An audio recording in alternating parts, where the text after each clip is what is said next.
After my huge success of Galaxy SL Plus versus Maruti 800, as most of you guys actually called it, I'm back. Let's just compare this thing with Oppo F5. So as you can see, if you are going to comment any kind of garbage like Ferrari versus Maruti 800, then again Ninja H2R versus Splendor, I will literally come to your house and spank you. So just remind that before commenting anything. So as you can see, in order to make this displays, wow, that was pretty quick. That's actually the facial recognition of the Oppo F5. Form factor, you do have fingerprint scanners at the back. Again, you have a very beautiful glass body on the Galaxy S8 Plus, whereas a metal build. Again, you have a huge camera hump over there, which I don't like at all. You do have a 12 megapixel rear shooter, whereas compared to this 16 megapixel shooter, both of them don't get a dual tone LED, which is bad. Again, you do get a heart rate sensor at the back, which I never used in my whole life. 18.5:9 aspect ratio on the Galaxy S8 Plus, which is kind of taller than compared to this 18.9 aspect ratio. I'm not using a fingerprint scanner, it's just face detection. But then again, you do get face detection on the Galaxy S8 Plus too, but it's not that secure. You can easily trick it by showing an image of yourself, whereas over here on the Galaxy S8 we do get a iris scanning technology, which works extremely perfect.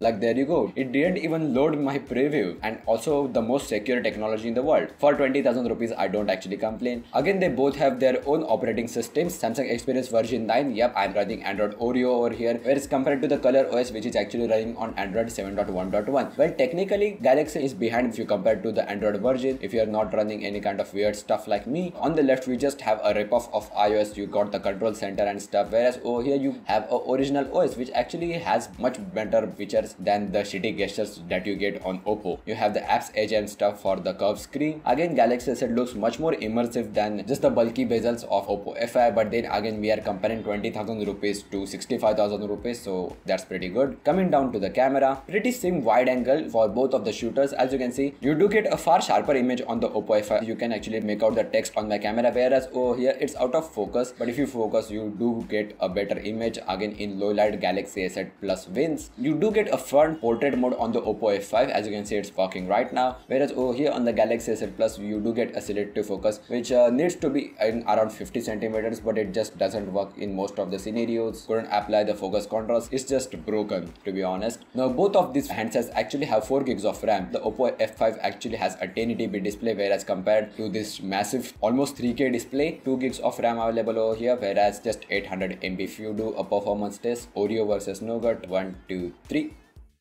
Wow, again messages 1, 2, 3. Both were pretty same. Let's just do with some another app. Settings 1, 2, 3.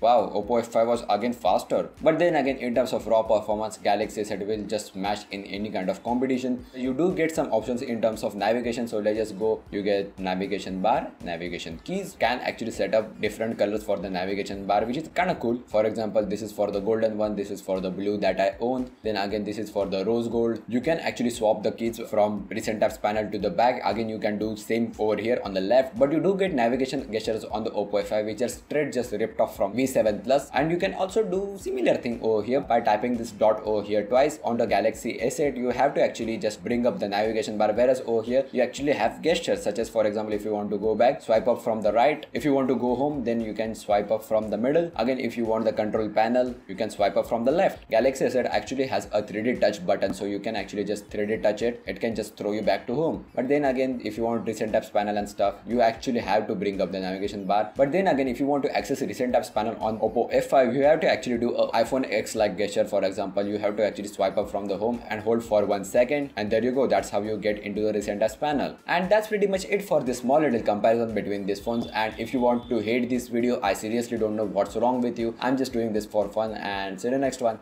Peace.